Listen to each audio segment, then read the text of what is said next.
بسم اللہ الرحمن الرحیم۔ حضور اکرم صلی اللہ علیہ وسلم نے فرمایا، جب لوگ جنت میں جا رہے ہوں گے تو حضرت اویس کرنی کو جنت کے دروازے پر روک لیا جائے گا۔ حضرت اویس کرنی رضی اللہ تعالی عنہ کون ہیں؟ اویس نام ہے، عامر کے بیٹے ہیں، مراد قبلہ ہے، کرن ان کی شاخ ہے اور یمن ان کی رہائش گاہ تھی۔ حضرت اویس کرنی رضی اللہ تعالی عنہ نے ماں کی حد درجہ خدمت کی اور وہ آسمانوں تک پہنچی۔ حضرت اویس کرنی رضی اللہ تعالی عنہ حضور صلی اللہ علیہ وآلہ وسلم کی خدمت میں حاضر نہیں ہو سکے۔ حضرت جبرائیل امین علیہ السلام پہنچے اور ان کی بات کو حضور صلی اللہ علیہ وآلہ وسلم نے بیان کیا۔ چونکہ حضور صلی اللہ علیہ وآلہ وسلم دیکھ رہے تھے کہ آئندہ آنے والی نسلیں اپنی ماؤں کے ساتھ کیسا سلوک کریں گی، ایک سائل نے سوال کیا، یا رسول اللہ صلی اللہ علیہ وآلہ وسلم، قیامت کب آئے گی؟ تو آپ صلی اللہ علیہ وآلہ وسلم نے ارشاد فرمایا، مجھے نہیں معلوم کب آئے گی۔ تو سائل نے کہا کہ کوئی نشانی تو بتا دیں۔ آپ صلی اللہ علیہ وسلم نے فرمایا، جب اولاد اپنی ماں کو ذلیل کرے گی تو قیامت آئے گی۔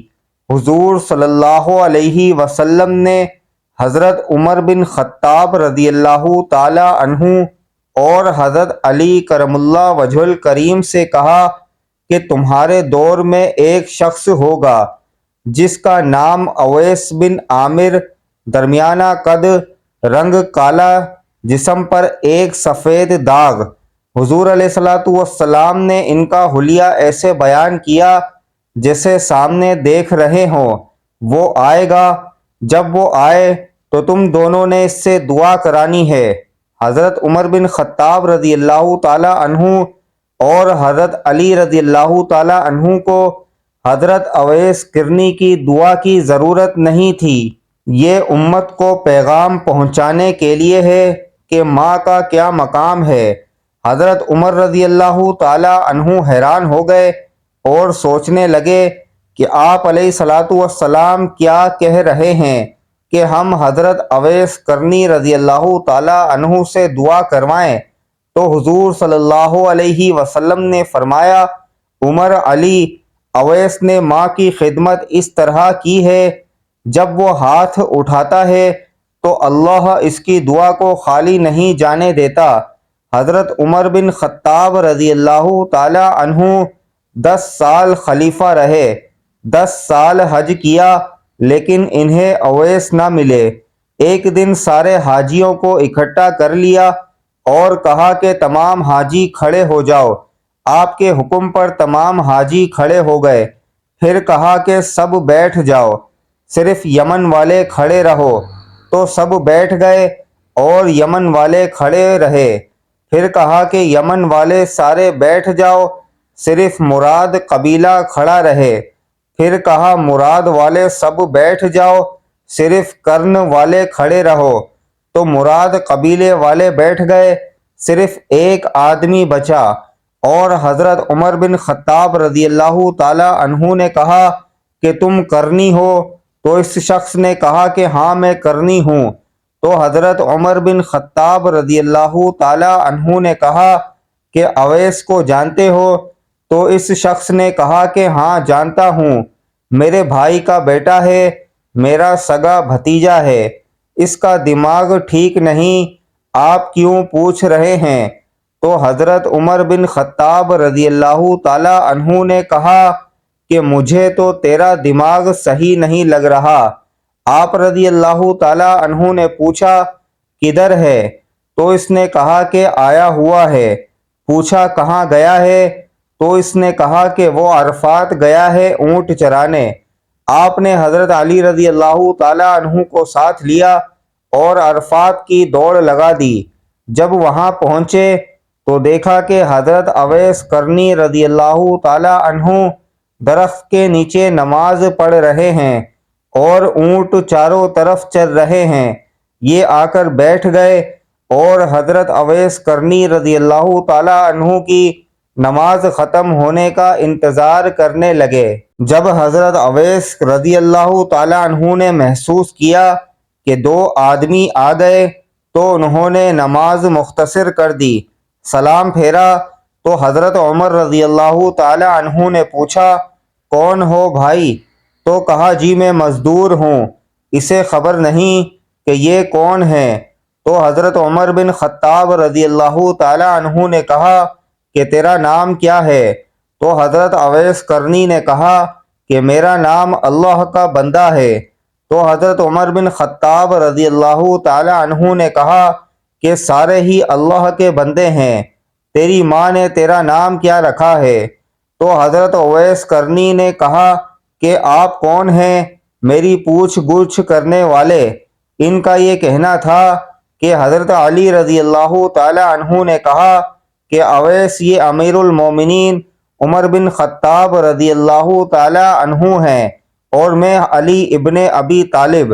حضرت اویس رضی اللہ تعالی عنہ کا یہ سننا تھا کہ وہ کانپنے لگے، کہا کہ جی میں معافی چاہتا ہوں، میں تو آپ کو پہچانتا ہی نہیں تھا، میں تو پہلی دفعہ آیا ہوں۔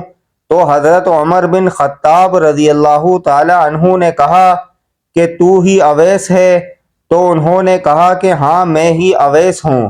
حضرت عمر بن خطاب رضی اللہ تعالی عنہ نے کہا کہ ہاتھ اٹھا اور ہمارے لیے دعا کر۔ وہ رونے لگے اور کہا کہ میں دعا کروں، آپ لوگ سردار اور میں نوکر، آپ کا میں آپ لوگوں کے لیے دعا کروں۔ تو حضرت عمر بن خطاب رضی اللہ تعالی عنہ نے کہا کہ ہاں، اللہ کے نبی صلی اللہ علیہ وآلہ وسلم نے فرمایا تھا، عمر اور علی جیسی ہستیوں کے لیے حضرت اویس رضی اللہ تعالی عنہ کے ہاتھ اٹھوائے گئے۔ کس لیے؟ اس کے پیچھے جہاد نہیں، تبلیغ نہیں، تصوف نہیں، اس کے پیچھے ماں کی خدمت ہے۔ جب لوگ جنت میں جا رہے ہوں گے تو حضرت اویس کرنی بھی چلیں گے۔ اس وقت اللہ تعالی فرمائیں گے کہ باقیوں کو جانے دو اور حضرت اویس کرنی کو روک لو۔ اس وقت حضرت اویس کرنی رضی اللہ تعالی عنہ پریشان ہو جائیں گے اور کہیں گے، اے اللہ، آپ نے مجھے دروازے پر کیوں روک لیا؟ تو مجھ سے اس وقت اللہ تعالی فرمائیں گے کہ پیچھے دیکھو۔ جب پیچھے دیکھیں گے تو پیچھے کروڑوں اربوں کے تعداد میں جہنمی کھڑے ہوں گے۔ تو اس وقت اللہ تعالی فرمائے گا کہ اویس تیری ایک نیکی نے مجھے بہت خوش کیا ہے، ماں کی خدمت۔ تو انگلی کا اشارہ کر، جدھر جدھر تیری انگلی پھرتی جائے گی میں تیرے طفیل ان کو جنت میں داخل کر دوں گا۔ سبحان اللہ۔ حضور نبی کریم صلی اللہ علیہ وآلہ وسلم نے فرمایا، مجھ پر ایک ایسی آیت اتری ہے جو کسی اور نبی پر سوائے حضرت سلیمان علیہ السلام کے نہیں اتری۔ وہ آیت بسم اللہ الرحمن الرحیم ہے۔ اللہ پاک کی لارب کتاب میں آیا ہے کہ حضرت سلیمان علیہ السلام نے اپنے خط کا آغاز اللہ پاک کے بابرکت نام سے ہی کیا تھا۔ اسی طرح حضرت موسیٰ علیہ السلام کی کشتی کے چلنے کا تذکرہ قرآن مجید میں کیا گیا تو اللہ تعالی نے ارشاد فرمایا، اس میں سوار ہو جاؤ اللہ کے نام سے۔ گویا کسی بھی ایسے کام کا آغاز جو جائز ہو تو اللہ کا نام لینا اور اسے شروع کرنا انبیاء علیہ السلام کی سنت مبارکہ ہے۔ یوں اس کام میں برکت پیدا ہو جاتی ہے۔ جب حضور علیہ السلام کوئی کام کرتے تو اس کی ابتدا اللہ پاک کے بابرکت نام سے فرماتے۔ اس سے معلوم ہوتا ہے کہ بسم اللہ کس قدر اہمیت کی حامل ہے۔ اس لحاظ سے آپ کو عمل حاجات بتائیں گے۔ اس کی برکت سے اللہ پاک آپ کی ہر دعا کو قبول فرما دیں گے۔ بسم اللہ کے اعمال سے آپ چوری اور شیطانی اثرات اور اچانک موت سے محفوظ رہیں گے۔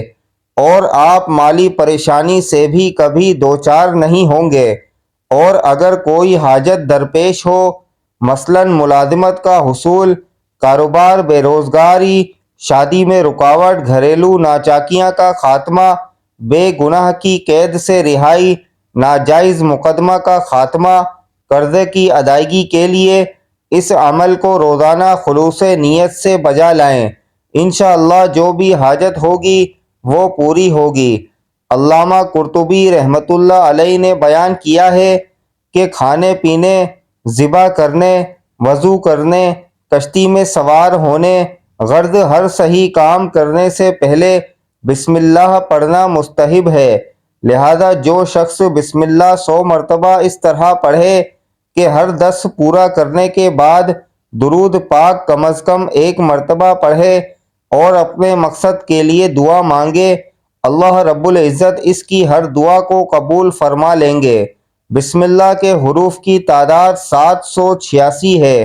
جو شخص اس عدد کے موافق 7 روز متواتر بسم اللہ پڑھا کرے اور اپنے مقصد کے لیے دعا کرے تو اس کی دعا ضرور قبول ہوگی اور انشاءاللہ مقصد پورا ہوگا اور اس کی عظمت و عزت ہوگی، کوئی اس سے بدسلوکی نہ کر سکے گا۔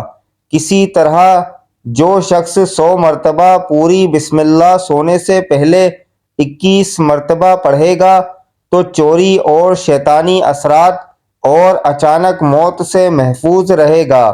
اسی طرح بزرگ دین بسم اللہ کو اول و آخر 11 مرتبہ درود پاک کے ساتھ 787 مرتبہ بعد نماز تہجد پڑھنے کا بتلاتے ہیں۔ اس عمل سے بھی اللہ پاک آپ کی ہر حاجت کو، آپ کی ہر دعا کو قبول فرماتے ہیں۔ کسی ظالم کے سامنے بسم اللہ پڑھ کر جانے سے اللہ پاک آپ کو غالب کر کے اس ظالم کو مغلوب کر دیں گے۔ حضرت جبرائیل امین علیہ السلام نورانی مخلوق کے جھرمٹ میں جنتی براق لیے آسمانوں کی بلندیوں سے اتر کر حضرت ام ہانی رضی اللہ تعالی عنہا کے گھر تشریف لاتے ہیں، جہاں ماہ نبوت حضرت محمد مصطفیٰ صلی اللہ علیہ وآلہ وسلم محو خواب ہیں، آنکھیں بند کیے دل بیدار لیے آرام فرما رہے ہیں۔ حضرت جبرائیل امین علیہ السلام ہاتھ باندھ کر کھڑے ہیں اور سوچ رہے ہیں کہ اگر آواز دے کر جگایا تو بے ادبی ہو جائے گی، فکر مند ہیں کہ معراج کے دلہے کو کیسے بیدار کیا جائے۔ اس وقت حکم ربی ہوتا ہے، اے میرے جبرائیل امین علیہ السلام میرے محبوب کے قدموں کو چوم لے تاکہ تیرے لبوں کی ٹھنڈک سے میرے محبوب کی آنکھ کھل جائے۔ اس دن کے واسطے میں نے تجھے کافور سے پیدا کیا تھا۔ حکم سنتے ہی جبرائیل امین علیہ السلام آگے بڑھے اور اپنے کافوری ہونٹ محبوب دو عالم حضرت محمد مصطفیٰ صلی اللہ علیہ وآلہ وسلم کے پائے ناز سے مس کر دیے۔ یہ منظر بھی کس قدر حسین ہوگا جب جبرائیل امین علیہ السلام نے فخر کائنات حضرت محمد مصطفیٰ صلی اللہ علیہ وآلہ وسلم کے قدموں کو بوسہ دیا۔ حضرت جبرائیل امین علیہ السلام کے ہونٹوں کی ٹھنڈک سے حضور نبی کریم صلی اللہ علیہ وسلم بیدار ہوتے ہیں اور دریافت کرتے ہیں، اے جبرائیل امین علیہ السلام کیسے آنا ہوا؟ عرض کرتے ہیں، یا رسول اللہ صلی اللہ علیہ وآلہ وسلم خدائے بزرگ و برتر کی طرف سے بلاوے کا پروانہ لے کر حاضر ہوا ہوں۔ یا رسول اللہ صلی اللہ علیہ وآلہ وسلم اللہ تعالیٰ آپ کی ملاقات کا مشتاق ہے۔ حضور نبی کریم صلی اللہ علیہ وآلہ وسلم تشریف لے چلیے۔ زمین سے لے کر آسمانوں تک ساری گزرگاہوں پر مشتاق دید کا ہجوم ہاتھ باندھے کھڑا ہے۔ معراج نبوت میں یہ بات درج ہے، چنانچہ آپ نے سفر کی تیاری شروع کی۔ اس موقع پر حضرت جبرائیل امین علیہ السلام نے آپ کا سینہ مبارک چاک کیا اور دل کو دھویا۔ حضور نبی کریم صلی اللہ علیہ وآلہ وسلم کا ارشاد گرامی ہے کہ میرے پاس ایک آنے والا آیا اور اس نے میرا سینہ چاک کیا، سینہ چاک کرنے کے بعد میرا دل نکالا، پھر میرے پاس سونے کا ایک تشت لایا گیا جو ایمان و حکمت سے لبریز تھا، اس کے بعد میرے دل کو دھویا گیا، پھر وہ ایمان و حکمت سے لبریز ہو گیا، اس قلب کو سینہ اقدس میں اس کی جگہ پر رکھ دیا گیا۔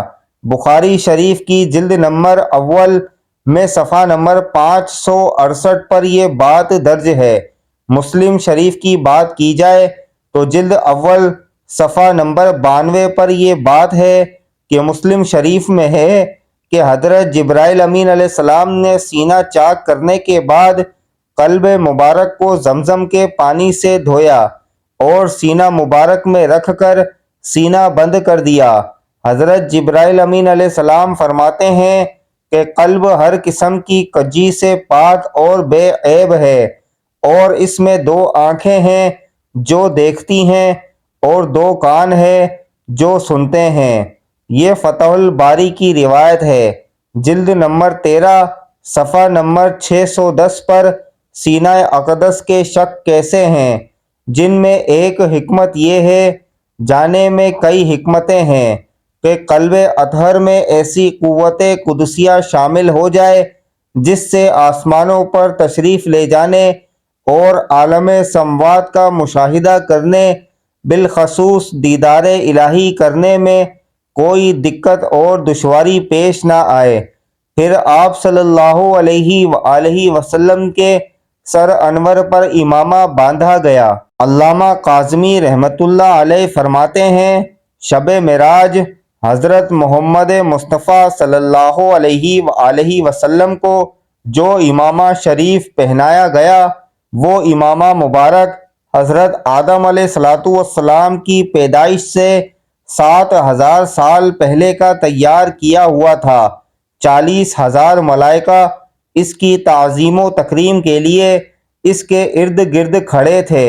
حضرت جبرائیل امین علیہ السلام نے سرور کونین حضرت محمد صلی اللہ علیہ وآلہ وسلم کو نور کی ایک چادر پہنائی، زمرد کی نعلین مبارک پاؤں میں زیب تن فرمائی، یاقوت کا کمر باندھا۔ یہ بھی معراج النبوت صفحہ نمبر 601 پر یہ بات درج ہے۔ حضور صلی اللہ علیہ وآلہ وسلم نے براق کا حلیہ بیان کرتے ہوئے ارشاد فرمایا، یا سینہ سرخ یاقوت کی مانند چمک رہا تھا، اس کی پشت پر بجلی گونجتی تھی، ٹانگیں دم مرجان سر اور اس کی گردن یاقوت سے بنائی گئی تھی، بہشت زین اس پر کسی ہوئی تھی جس کے ساتھ سرخ یاقوت کے دورے کعب آویزہ تھے، اس کی پیشانی پر لا الہ الا اللہ محمد الرسول اللہ لکھا ہوا تھا۔ چند لمحوں کے بعد وہ وقت بھی آ گیا کہ سرور کونین حضرت محمد مصطفیٰ صلی اللہ علیہ وسلم براق پر تشریف فرما ہو گئے۔ حضرت جبرائیل امین علیہ السلام نے رکاب تھام لی، حضرت میکائیل علیہ السلام نے لگام پکڑ لی، حضرت اسرافیل علیہ السلام نے زین کو سنبھالا۔ حضرت امام کاظمی رحمۃ اللہ علیہ فرماتے ہیں، یہ معراج کی رات 80,000 فرشتے حضور صلی اللہ علیہ وآلہ وسلم کے دائیں طرف اور 80,000 بائیں طرف تھے۔ فضا فرشتوں کی درود و سلام کی صداؤں سے گونج اٹھی اور آقائے نامدار حضرت محمد مصطفیٰ صلی اللہ علیہ وآلہ وسلم درود و سلام کی گونج میں سفر معراج کا آغاز فرماتے ہیں۔ اس واقعے کو قرآن مجید میں اللہ تعالیٰ نے اس طرح بیان فرمایا ہے کہ وہ ذات اور نقص اور کمزوری سے پاک ہے جو رات کے تھوڑے سے حصے میں اپنے محبوب اور مکرم بندے کو مسجد حرام سے مسجد اقصیٰ تک لے گئی، جس کے گرد و نواح کو ہم نے بابرکت بنا دیا ہے تاکہ ہم اس بندہ کامل کو اپنی نشانیاں دکھائیں۔ سورہ بنی اسرائیل کی یہ آیت کا ترجمہ بھی بیان کیا گیا ہے۔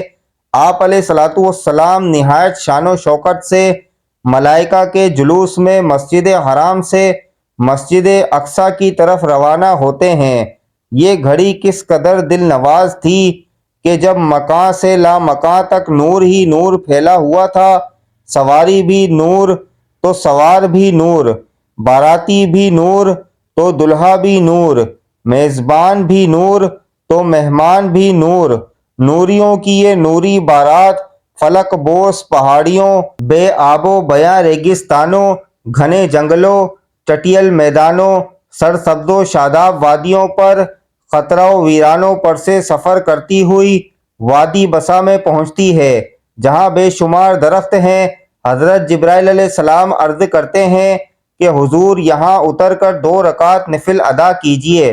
اللہ تعالی ہمیں بہتر عمل کرنے کی توفیق عطا فرمائے اور ہمارا خاتمہ ایمان پر فرمائے، آمین ثم آمین۔